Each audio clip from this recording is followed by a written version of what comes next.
que ce que nous exigeons à la France est le départ pur et simple de ces troupes sur nos sols burkinabés, nigériens et maliens. Et la Côte d'Ivoire aussi. La Côte d'Ivoire. Ouais.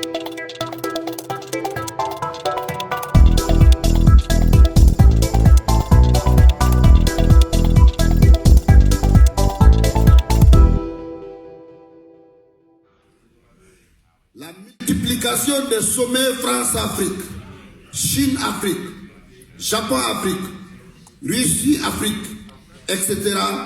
sont des cadres de montage de toutes les stratégies d'un autre dépiéçage de l'Afrique en de nouvelles zones d'exploitation et de pillage dans un environnement construit et entretenu de guerre, de conflits et de terrorisme.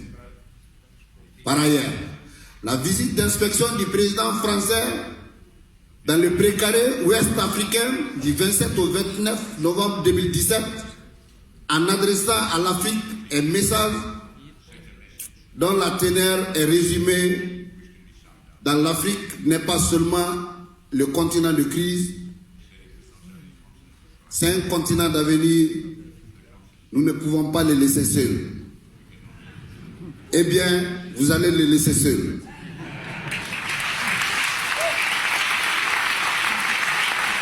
Et l'un des indicateurs de velléité de rattrapage, de répartage de l'Afrique en zone d'influence et de conflits impérialistes. Les peuples de la sous-région refusent la misère, l'exploitation de la bourgeoisie alliée à l'impérialisme international et développement des luttes de plus en plus massives pour le pain et la liberté. Notre système sécuritaire au Mali est contrôlé par la France. En effet, le brigadier général est le chef d'état-major des forces est le chef d'état-major des forces de la MINUSMA, c'est un Français. Le chef du bureau de la MINUSMA à Kidal est un Français. Le directeur général adjoint de la police de la MINUSMA est un Français. Le conseiller principal de la sécurité de la MINUSMA est un Français. Le premier responsable de la MINUSMA du Mali, le Tchadien Anadif, est de nationalité française. Ouais. Eh bien, C'est vrai?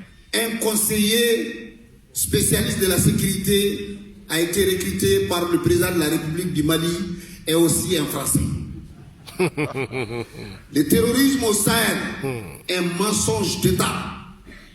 Les autorités françaises disent tout sauf la vérité sur ce combat contre le terrorisme au Sahel. Ce qui se passe sur le terrain, ce sont des mercenaires à la solde de la France qui opèrent et qui sèment le chaos dans nos villages et villes. Que ce que nous exigeons à la France est le départ pur et simple de ces troupes sur nos sols burkinabés, nigériens et maliens. Et la Côte d'Ivoire aussi. La Côte d'Ivoire. Ouais. Et au Sénégal. Nos peuples sont déterminés à plus que jamais à mener ce combat pour faire partir les forces d'occupation étrangères de gré ou de force.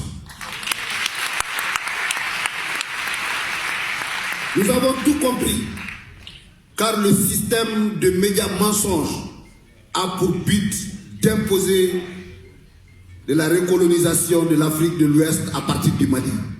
Ça ne marchera pas. Il y a un sentiment anti-français au Mali, au Burkina, au Niger, mais seulement la volonté manifeste de dire aux autorités françaises que ça suffit, et vraiment ça suffit. Nous sommes